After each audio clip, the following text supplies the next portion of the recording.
북한 선수들이 정말 한국 도시에 놀란 걸까요? 아니면 더 무서운 건 그들이 놀란 척조차 못했다는 사실 아닐까요? 이 장면은 단순히 북한 선수단이 인천공항을 보고 충격을 받았다는 이야기가 아닙니다.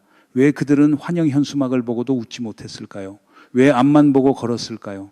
저는 오늘 현면에서 동기에서 결과로 내려가겠습니다. 먼저 작은 단서 하나만 말씀드리면 표정이 없다는 건 감정이 없다는 뜻이 아니라 감정을 드러내면 위험하다는 뜻일 수 있습니다. 그러니까 우리가 봐야 할 건 공항의 크기가 아니라 그 공항을 통과하는 사람의 눈동자입니다. 그 눈동자는 어디를 보고 있었을까요? 최근 북한 여자 축구팀이 한국에 왔습니다. 겉으로 보면 스포츠 뉴스입니다. 선수 27명, 스태프 12명, 모두 39명 규모의 선수단이 중국을 거쳐 인천공항으로 들어왔고 한국 시민들은 환영 문구까지 준비했습니다. 여기까지만 보면 참 익숙한 장면이에요. 남북이 만나고 스포츠가 정치보다 앞서고 공항에는 카메라가 있고 누군가는 손을 흔들고 누군가는 그래도 운동은 운동이지 하고 말합니다. 그런데 카메라에 잡힌 선수들의 표정은 달랐습니다. 웃지 않았고 두리번거리지 않았고 거의 앞만 봤습니다. 보수 주류 매체가 좋아하는 그림으로는 북한 선수들 한국 보고 얼어붙었다가 되기 딱 좋습니다. 근데 그 해석은 너무 편하죠. 너무 편한 해석은 가끔 진실의 문 앞에서 신발만 벗고 돌아갑니다. 그럼 진짜 문은 어디에 있을까요? 먼저 북한이 왜 선수단을 보냈는지부터 봐야 합니다. 이건 남북관계 개선을 위한 따뜻한 신호로 보기 어렵습니다. 북한은 스포츠 전반이 강한 나라가 아닙니다. 하지만 여자 축구만큼은 예외입니다. 국제 무대에서 성과를 낸 경험이 있고 미국 같은 강팀과도 맞붙어 존재감을 보여준 분야입니다. 북한 입장에서 이 종목은 단순한 운동이 아니라 체제 선전에 몇 안 되는 우량 자산입니다. 이런 말이 조금 냉정하게 들릴 수 있는데요. 북한 당국에게 선수는 개인이기 전에 성과를 들고 돌아와야 하는 국가 프로젝트입니다. 경기 일정이 있고 참가하지 않으면 다음 대회 참가 기회에 불이익이 생길 수 있다면 북한은 굳이 빠질 이유가 없습니다. 남조선이 싫어도 국제 무대에서 사라지는 건 더 싫은 겁니다. 결국 참가의 동기는 화해가 아니라 손실 회피입니다. 그렇다면 이 선수들은 한국에 온 것일까요? 아니면 국제 무대에서 밀리지 않기 위해 한국을 통과한 것일까요? 여기서 장면을 한번 느리게 돌려보겠습니다. 선수단은 중국을 거쳐 인천으로 들어옵니다. 과거 판문점을 통해 남북이 접촉하던 장면과 다릅니다. 여권을 들고 공항을 거치고 외국에 들어오듯 절차를 밟습니다. 북한은 이미 한국을 같은 민족의 남쪽이라는 말보다 별도의 외국처럼 규정하려는 방향으로 가고 있습니다. 그러니까 이 입국 장면은 그냥 행정 절차가 아닙니다. 우리는 남조선에 간 게 아니라 외국에 간다는 메시지가 깔려 있습니다. 그런데 그 외국이 어디입니까? 같은 언어의 흔적이 있고 같은 얼굴의 사람들이 있고 자기들이 어릴 때부터 몰래 듣고 봐온 드라마의 말투가 돌아다니는 공간입니다. 체제는 국경을 긋는데 감각은 국경을 넘습니다. 이 모순이 공항 바닥에 깔려 있었습니다. 선수들이 발로 밟고 지나간 것은 대리석 바닥이었을까요? 아니면 체제가 새로 그은 선이었을까요? 공항에서 가장 눈에 띈 건 무반응이었습니다. 한국 시민들이 플래카드를 들고 환영한다고 해도 선수들은 거의 보지 않았습니다. 여기서 어떤 사람들은 말합니다. 자존심이 세서 그렇다. 북한 선수들이 당당해서 그렇다. 맞는 면도 있습니다. 북한 여자 축구 선수들은 실력이 있고 국가대표로 선발될 정도면 체제 안에서 검증된 엘리트입니다. 자기 종목에 대한 자부심도 큽니다. 평양에서 훈련하던 선수들이라면 인천공항과 서울의 빌딩을 보고 탈북민처럼 완전히 다른 세계에 떨어진 충격을 받지는 않았을 수 있습니다. 평양 중심부도 북한 기준에서는 정돈된 거리와 고층 건물을 갖고 있고 최근에는 택시와 개인 차량도 과거보다 늘었습니다. 그러니까 여기는 천국이다라는 얼굴을 기대하는 건 한국식 상상일 수 있습니다. 우리도 남의 집 거실 보고 감탄하다가 집주인 눈치 보이면 갑자기 벽지 감상 전문가가 되잖아요. 근데 여기서 끝내면 너무 얕습니다. 왜냐하면 눈치를 보게 만든 사람이 누구냐는 질문이 남기 때문입니다. 북한 선수들이 한국에서 본 것은 사실 제한적입니다. 인천공항, 이동 차량, 숙소, 경기장, 그리고 그 사이의 거리 풍경 정도였을 겁니다. 대한민국 사회의 속살을 보려면 시장도 봐야 하고 편의점도 봐야 하고 지하철에서 사람들이 휴대전화를 보는 모습도 봐야 하고 밤늦게 혼자 걸어가는 학생의 자유도 봐야 합니다. 그런데 선수단은 그럴 수 없었습니다. 개인 행동은 금지되고 단독 인터뷰도 금지되고 주변을 자꾸 보지 말라는 교육을 받았을 가능성이 큽니다. 국가대표가 해외에 나갈 때는 단체로 움직이고 말은 줄이고 눈길은 앞에 두라는 지침이 작동합니다. 북한에서는 이것을 자존심이라고 포장하지만 실제로는 감정의 안전장치를 제거하는 방식입니다. 더 무서운 건 그 지침이 종이로만 있는 게 아니라 사람으로 따라붙는다는 점입니다. 이 장면은 작은 베를린 장벽처럼 보입니다. 눈앞의 풍경보다 넘지 못하게 만든 선이 더 중요해지는 순간입니다. 그 사람은 누구였을까요? 선수단 39명 안에는 선수와 공식 스태프만 있는 것처럼 보입니다. 하지만 북한식 해외 파견에는 늘 감시의 그림자가 붙습니다. 단장이나 감독이 노골적으로 보위원 역할을 하는 방식이 아니라 실무진이나 보조 인력 속에 담당 보위원이 섞이는 구조입니다. 겉으로는 코치진이고 행정 인력이고 지원 인력입니다. 하지만 대열 안에서 누가 옆을 봤는지, 누가 환영 문구에 반응했는지, 누가 기자의 눈을 피하지 않았는지 기록하는 사람이 됩니다. 김어준식으로 말하면 이건 축구 전술판이 아니라 시선 전술판입니다. 공은 경기장에 있는데 진짜 압박은 공항에서 시작된 거죠. 그러면 선수의 무표정은 성격이 아니라 계산입니다. 웃을까 말까의 문제가 아니라 웃은 뒤 평양에서 어떤 질문을 받을까의 문제입니다. 그럼 우리가 본 무표정은 냉정함이었을까요? 아니면 생존 기술이었을까요? 여기서 첫 번째 답이 나옵니다. 북한 선수들은 한국이 북한보다 크고 번잡하고 차가 많다는 사실을 봤을 겁니다. 인천공항은 평양 순환공항과 비교하기 어려울 만큼 크고 차량 흐름은 평양보다 훨씬 빽빽하고 거리의 간판과 조명과 건물 밀도는 낯설었을 겁니다. 가족에게 돌아가면 남조선에 차가 많더라, 공항이 크더라, 산에 나무가 많더라, 먹을 것이 많아 보이더라 정도는 말할 수 있을 겁니다. 여기까지만 보면 이야기는 쉬워집니다. 북한 선수들이 한국을 보고 놀랐다. 하지만 체제 교육 때문에 티를 내지 않았다. 이 정도면 유튜브 썸네일 한 장 나오죠. 북한 선수단 경악, 4글자 크게 밟고 옆에 인천공항 합성하면 조회수도 그럭저럭 나올 겁니다. 그런데 여기서 한 가지 놓치면 안 되는 게 있습니다. 그 답은 반만 맞습니다. 문제는 그들이 얼마나 놀랐느냐가 아닙니다. 문제는 놀랐다는 사실을 누구에게 어느 정도까지 어떤 단어로 말할 수 있느냐입니다. 한국 시민이 보기에는 공항에서 손 한번 흔드는 게 아무것도 아닙니다. 하지만 북한 선수에게는 그 손짓 하나가 귀환 뒤 생활총화의 문장이 될 수 있습니다. 남조선 사람들의 환영에 왜 반응했는가? 왜 주변을 봤는가? 왜 대열에서 눈길이 흔들렸는가? 이렇게 질문이 바뀌면 스포츠는 갑자기 사상, 검열로 바뀝니다. 그러니까 이 장면의 핵심은 한국의 건물 높이가 아니라 북한 선수의 시선 높이입니다.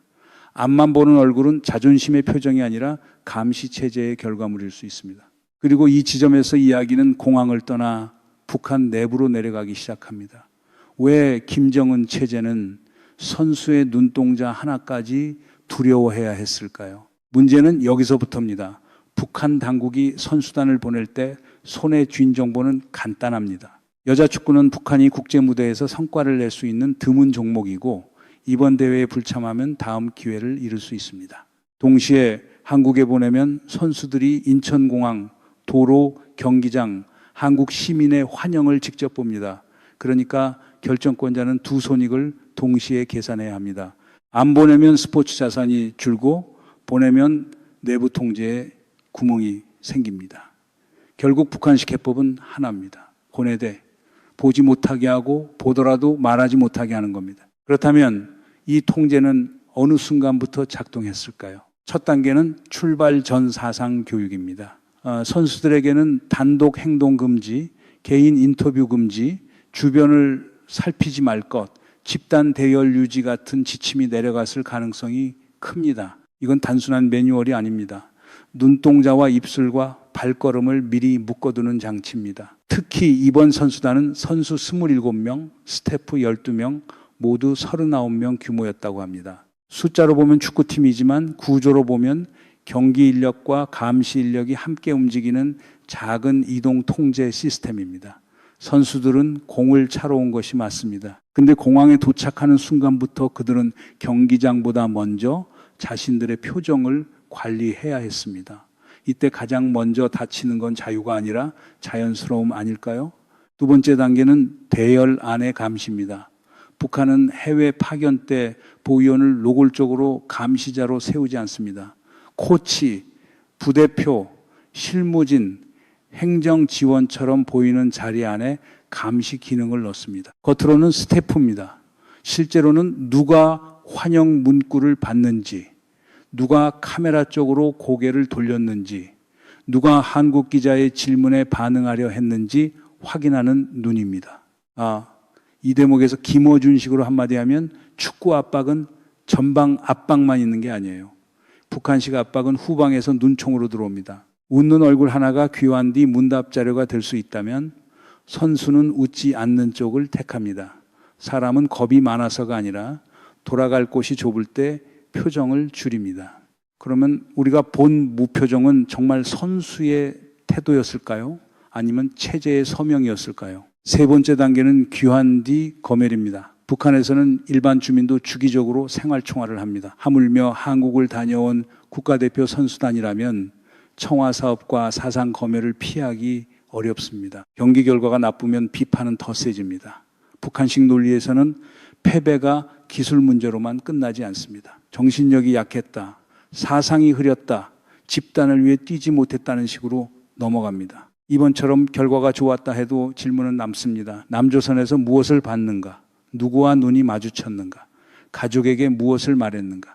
그러니까 선수들은 한국에서만 조심한 게 아닙니다. 한국에 오기 전, 한국에 있는 동안, 한국에서 돌아간 뒤까지 같은 선 위에 서 있었습니다.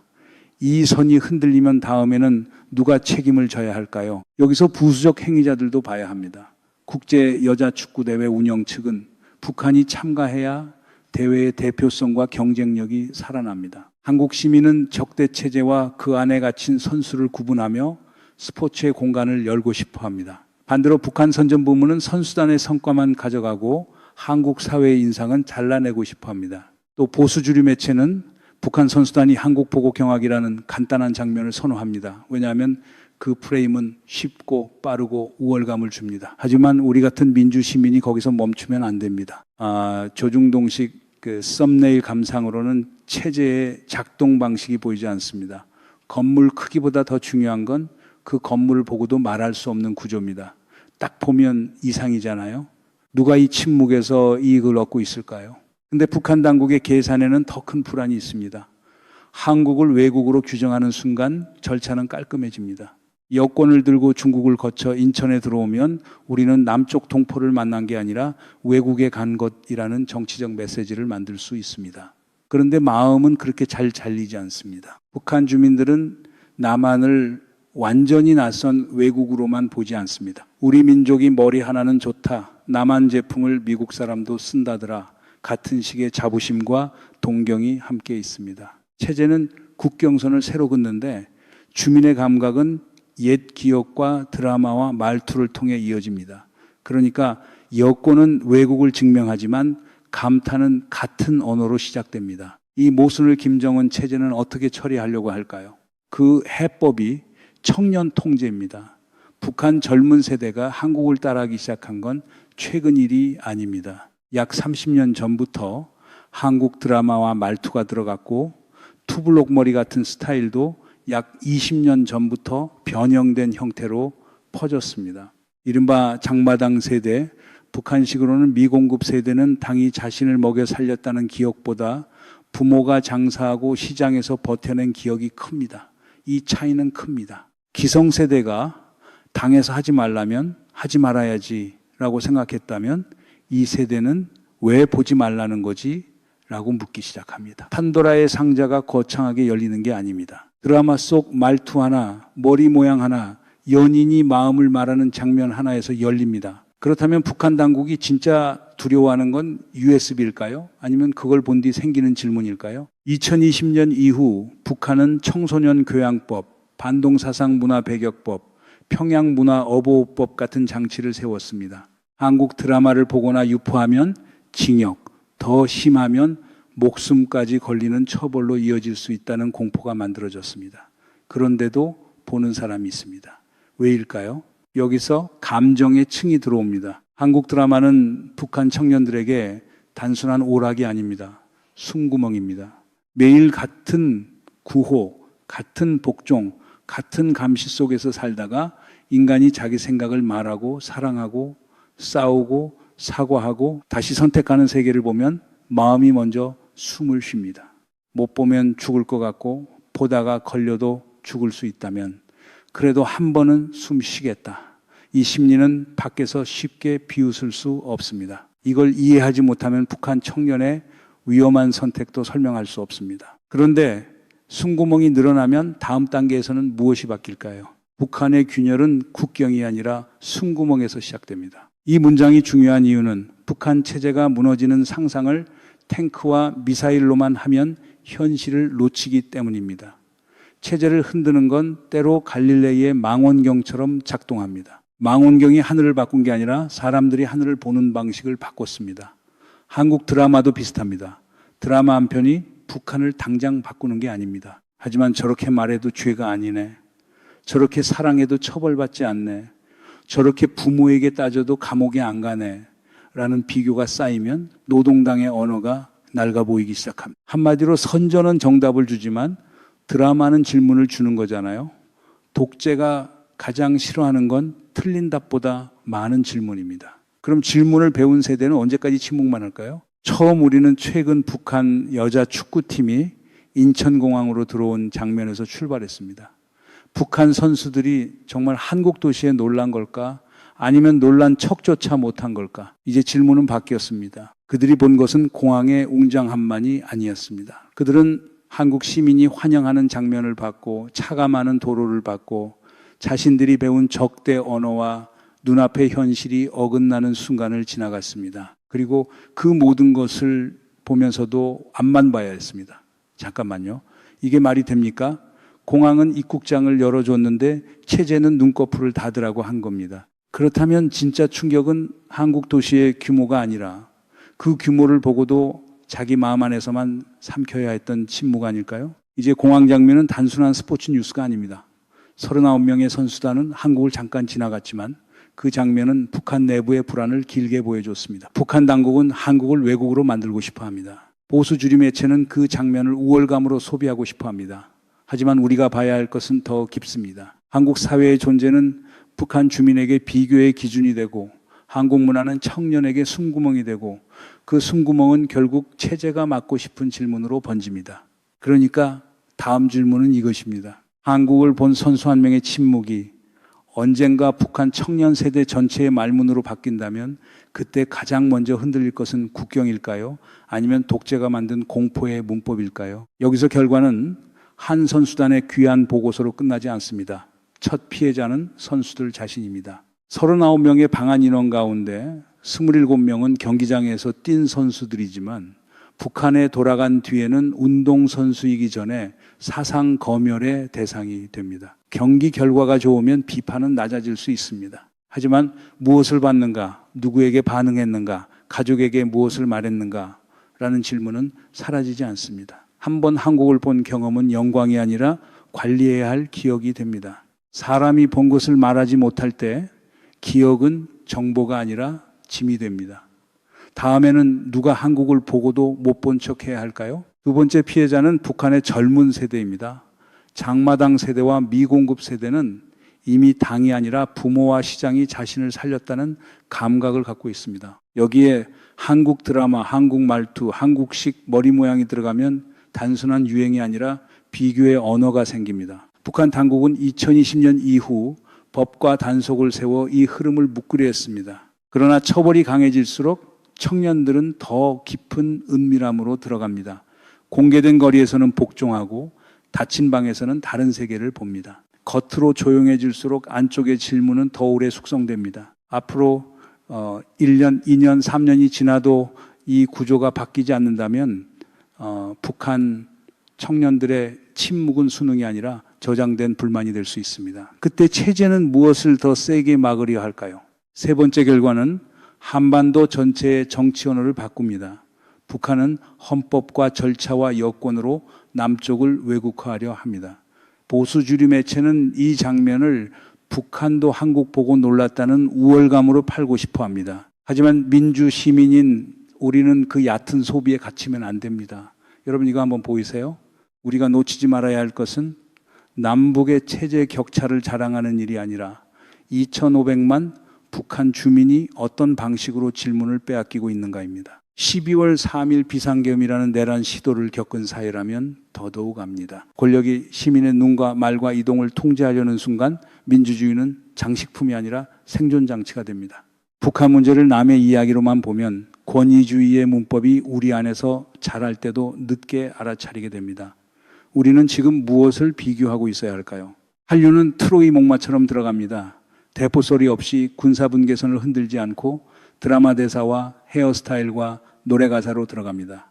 겉으로는 오락입니다. 안쪽에서는 왜 우리는 저렇게 말할 수 없지라는 질문을 운반합니다. 북한 당국이 가장 두려워하는 장면은 인천공항의 조명도, 서울의 차량 행렬도 아닙니다. 북한 청년이 자기 방에서 한국 드라마를 보다가 문득 자기 삶을 북한 당국의 설명이 아니라 자기 눈으로 해석하는 순간입니다. 그 순간이 늘어나면 선전은 더 많은 소리를 내야 하고 감시는 더 많은 사람을 필요로 하고 처벌은 더 잦아집니다. 그러나 감시가 많아질수록 체제가 안전해지는 것이 아니라 체제가 두려워하는 대상이 많아졌다는 뜻이 됩니다. 이 두려움은 어디까지 커질까요? 한국을 본 북한 선수 한 명의 침묵이 언젠가 북한 사회 전체의 질문으로 바뀐다면 그때 한반도의 국경은 어디서부터 흔들리게 될까요? 이 흐름이 어디로 가는지 같이 추적하고 싶다면 구독해 주십시오. 오늘 분석이 도움이 됐다면 좋아요도 부탁드립니다. 다음 국면을 놓치지 않으려면 알림 설정도 같이 해 주십시오.